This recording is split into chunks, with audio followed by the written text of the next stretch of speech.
How's it going, Henry family? Welcome to Illinois Deer Camp. Excited to be out here. We sent some 360 buck cameras out here a while back, and we're out here doing a little hunt with the SOWW guys. Pretty excited to be here, and cannot thank them for their service enough. I tell you what, it's an honor to be out here, and I'm hoping these guys are gonna knock down some deer. You know, they actually started hunting before I got out here, and I heard that there's been a couple deer hit the ground already. So hopefully I get to put my hands on them, but it's gonna be a fun week here at camp, and I'm hoping these guys can knock some deer down with the 360 buck hammers. You know, guys, I haven't been here that long, and already I've really been struck by a lot of the stories from these guys and just this community in general. It's just really cool that all these people came together to put this on, and I just can't wait to tell these stories and get these guys out in the field. Well, my name is Bob Sons. We are here for a deer hunt for SOW. SOW is an amazing organization that they work with special forces, wounded warriors. They take them on hunts, fishing. They have a refit, having campfire and camaraderie with a lot of the vets, just talking back and forth and being with people that understand what they've went through. And I get the privilege of helping that happen, watching it. It's very humbling. We bring in campers. I've got a friend of mine that he lends them to me every year. This year we had 3 guys fly in, and then three guys drove in. Sal picks up all the traveling expenses. From there, we start with the sight-in for all the rifles, which was amazing this year with Henry rifle. I cannot, the gratitude. We've been doing this for the last 3 years, and we give a lot of gifts out, but the smiles that I seen on these guys' faces when they opened up the case, it was like Christmas. It was just simply amazing. I don't even know the words for it. It's amazing. It's unbelievable. Thank you so much. Yeah. We're good. Single. No, thank y'all. I appreciate this. This is amazing. Yeah. Speechless a little bit. I don't even have the words for it, but when they sighted in, I never seen 6 guys so happy. They were like little kids. And for what these guys been through and what they've done, it was amazing. When we at Henry heard about this SOWW deer camp out here in Illinois, we knew we wanted to be a part of it right away. And we got these 360 buck hammers out here, the single shots. Like I said, you know, they're legal now here in Illinois, which is super cool. And we knew this was definitely the cartridge we wanted to send out here, because they do exactly what the name implies. They hammer down big bucks. You know, Henry being made in America or not made at all, we knew we wanted to put an American-made optic on all of them. And we were fortunate enough to be able to work with Leupold on this. They sent out some of these VX3 HDs, and they just really made this a complete package for these guys. So thank you, Leupold. These are going to be some guns for these guys to use for years to come.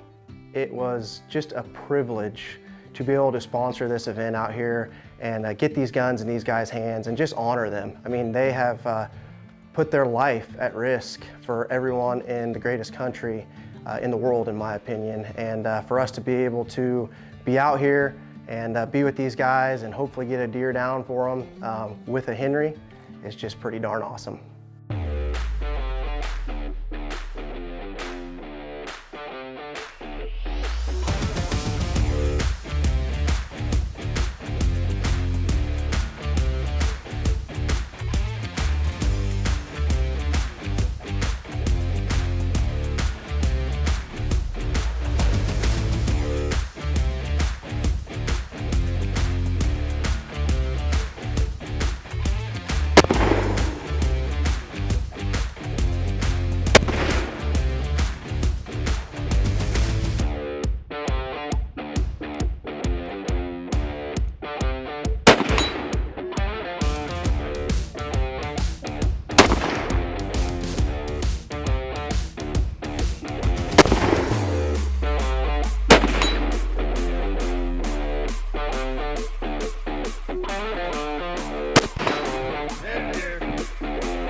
My name is Paul Ross. The lucky guy to be here at the sow hunt and hanging out using my Henry rifle. I'm also the first guy on the hunt to take down a big buck, so, you know, I don't want to brag too much, but yeah, that's me. It was phenomenal. Start to finish, I got in, it was probably right before 6. Legal shoot was at 6:20. So I was in blind and kind of covered up. It was nice. Yesterday was freezing cold. Today was pretty nice, little overcast. And sitting there from the blind I'm in, you're looking at a clover field, and then right past that is a stream. So it's perfect channel. And Mr. Wayne Rosenthal that owns the land, he was like, hey, this is how they're going to come. Today with the wind change a little bit, and he's going to be in a blind, and I said, okay, here's where you're going to set. And I says, you can expect the deer either to come over this hill or come up this draw. And I think like at 6:30, he texts me and says, big buck down or something like that. And he says, badass down or something. But you could tell from his text that he was excited. And sure enough, this 4-point little fella kind of came by, and I was, you know, on day 3 of hunting, you're like, I'm taking something. And as I folded up the plexiglass to the port and put my rifle through, I was a little overzealous and I smacked it and made a big thud. And the 4-point took off running, and this big 8-point just came and stood right there, stopped dead center on top of the, just surreal, right? Stops on the clover leaf, turns around and looks at me, and I was already laid up, so it was just, you know, 2.5 pounds of trigger, and he dropped. I mean, it wasn't let me go wait an hour and then have to go find this thing. He just, boom, didn't even take a step, collapsed. So it was a solid hunt. I was pretty stoked. I would say that caliber put them down hard. A buck hammer hammers a buck. It's a solid round. I was impressed. For me, that single shot rifle is pure gold. That's what you want to be able to teach your kids how to hunt with. It's single shot. You've got to be able to pull the hammer back. You've got all these traditions and all these safety measures rolled into one simple package. I'm a big believer in family traditions, and when I look at that rifle, I look at that as one that you hand down through generations of the family.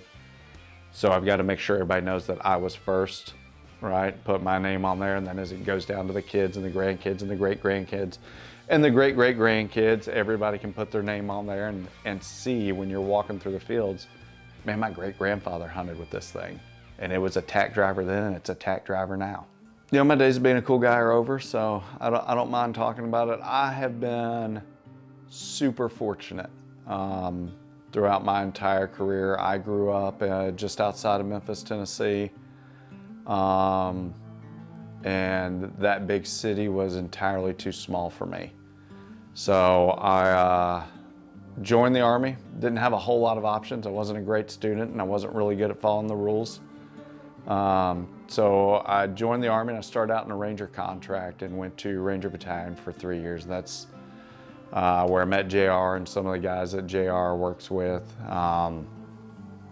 And shortly after 9/11, as the war started to pick up and it was looking like it was going to be a little bit longer than a week or two, I went to SFAS, so Special Forces Assessment and Selection. And as a young, you know, E4 tabbed Ranger guy, like it was everything I wanted. It was autonomous, it was training, it was working together in small teams and just having a bigger global impact. So I would spend the rest of my career at 7th Group, and then when it came time to retire and start figuring out what retirement meant for me, command team there and a command team at the Special Warfare Center and School at Fort Bragg squared me away, and I took over the 18 Bravo, the Special Forces Weapons Sergeant course, as the committee chief out there. And that was pretty much my last real job in the Army. It was a great ride. You know, Wayne asked me early days, like, how many deployments you done? I was like, man, I don't know. I can't count that many. but there's something about each and every one of them that is special that I take with me and really kind of shaped how the second half of my life has been playing out with professionally and then just in personal decisions. You know, I've worked with a lot of guys that are involved with Sal and never really did one of these hunts because I was like, oh, it's not for me. My wounds were superficial. There's guys that have it worse than me. That's who it's for. And they're like, no, man, just go. You'll enjoy it. And I'm glad I did. It's been fun to hang out with like-minded guys and people that just really roll out the red carpet. Meals are on point. They put up, like, you look at this room, right? This is just one room of the whole facility, and it's not one facility, of the several facilities we're using. Where you walk in, there's history on the walls. There's good-hearted Americans that actually care about their neighbors, about their fellow man, about all the same values that we share, whether it's your religious values or your values of your family, value of your country and freedom. That's what the community's about, and everybody's cool. Everybody's just enamored with each other. I mean, how can you not be? Look at this place. I'm Wayne Rosenthal. I'm state representative here in Central Illinois, just south and all around Springfield. I got involved with Sal several years ago when Bruce and Bob got involved. And fortunately for me, I have hunting ground really close by. Had the opportunity to spend 30 years in the military flying F-4s. And so when he said, hey, we're doing this for these Special Ops Wounded Warriors, I'm all in, because I got two sons that have both retired from the Air Force, Air Guard, and they both deployed. I happened to be in the time frame that I never got to deploy. You know, I was in from 1971 to 2001, flew F-4s. We were converting from F-4s to F-16s when Desert Storm hit. I'm watching TV. I was a squadron commander prior to, and everybody they're interviewing on TV was friends of mine. So it's like sitting on the bench in football and never getting in the game. So that's the way it is. So I happened to farm and be here, and I just continue to get back to the community, but this is another opportunity to do that. As far as the mission and the hunts concerned here, you know, Bob and Bruce get the individuals together. We got the hunting ground. Everybody's got their own places and parcels, and I fortunately am really close. I'm about 2 miles away from Bruce's place here. So I get involved there, but also, you know, I'm the state rep now, but prior to this, I was the director of natural resources. And so one of the things we have to do is coordinate, and so I can go to them as an ex-agency director and help coordinate going through the bureaucracy on help getting the licenses, the permits, and make sure they have everything they need. And we need to make sure that we get their prior service and get their 214 or get their current ID to make sure that they're all legal, we're legal, and then of course then the next thing along is make sure that they follow all the rules of the Illinois Department of Natural Resources. This is the second year for straight wall cartridges here in Illinois. They've been trying to introduce that since I was in the legislature from 11 to 15, and then I was GR director from 15 to 19, so I've been listening to it, watching it, and finally we got the legislation passed, we got the rules in place. So last year was the first year that we got straight wall cartridges, and fortunately for us, Henry has produced a gun that accommodates that, and it works very well, and I think these guys are all excited to use that. And for sure, that in itself is going to change how hunting is in Illinois. It creates a new market because a lot of people didn't have them, and so when you do that, then it's always good for the economy also. Well, how are we going to continue our traditions that we have? And that's the question, and we have to do that by instilling that in our youth, getting them off the couch and off their computers and getting them outside. And you know, fortunately for me, my grandkids get to do that, but it's how do we take their friends who don't have that opportunity, and how do we take people from the cities and from the urban areas that don't have that opportunity? And that's part of what we did with when I was director of DNRs. How do we get more people out in the outdoors so that they can enjoy what's there? And in our case, it's hunting. It's a hunting tradition. And so whether you use straight wall cartridges or whether you use muzzle loaders, whether you shotgun, crossbow, compound bow, longbow, whatever, my goal when I was there was to make sure people got outside and enjoyed the outdoor opportunities, because that's where the traditions, and because if they're outside, then that's better for us. And we want them to see where rural America came from and what are the values that we stand for and what's important to us going forward. And if we can do that, I think it's better for the country and everything else. I'm Bruce Barnes, and this is my son Isaac Barnes.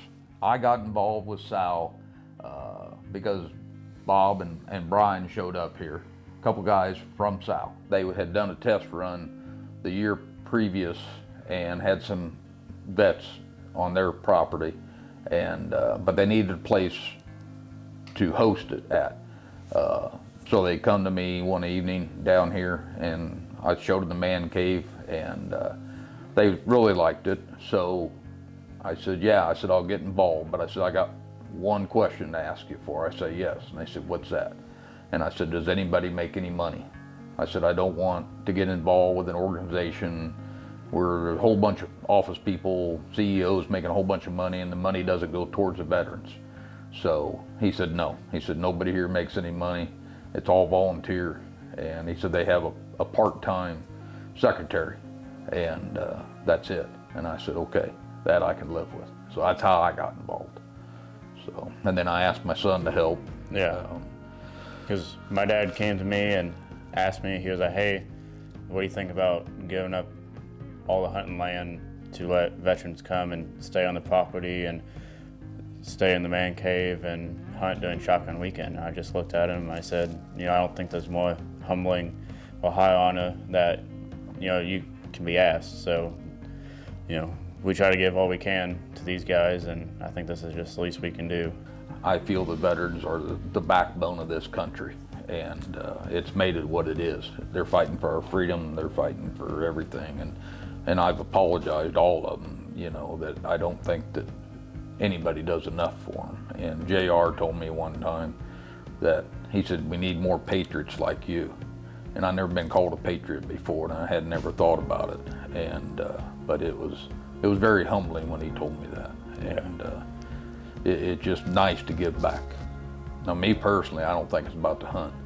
I think most of these guys come here to have an out, to see the fellow veterans that they served with. They can understand what they've been through, and I think the hunt's just a way to get them here.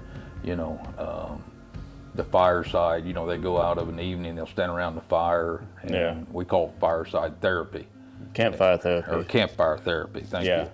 And I think that's what it's about for me, and we've had guys that have come here and had no intention on killing a deer, and I understand that. They was beyond that point. They just wanted to come and get away for 3 or 4 days and just chill.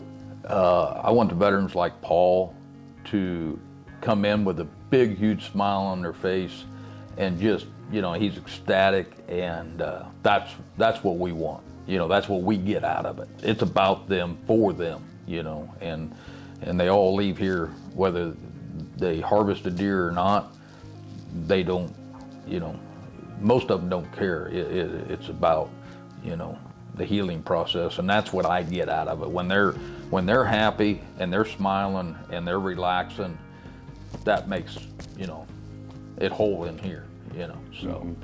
I feel like the, camaraderie and friendship is what we get the most out of it, so. Yeah, lifelong friends. That's what, and I didn't expect that. I didn't know what to expect, but having lifelong friends that you get to meet, is just awesome. Henry family, one really cool thing about being out here is the fact that my biggest passion, hunting, brought these guys together. This camp is obviously a hunting camp, but it's so much more for these guys.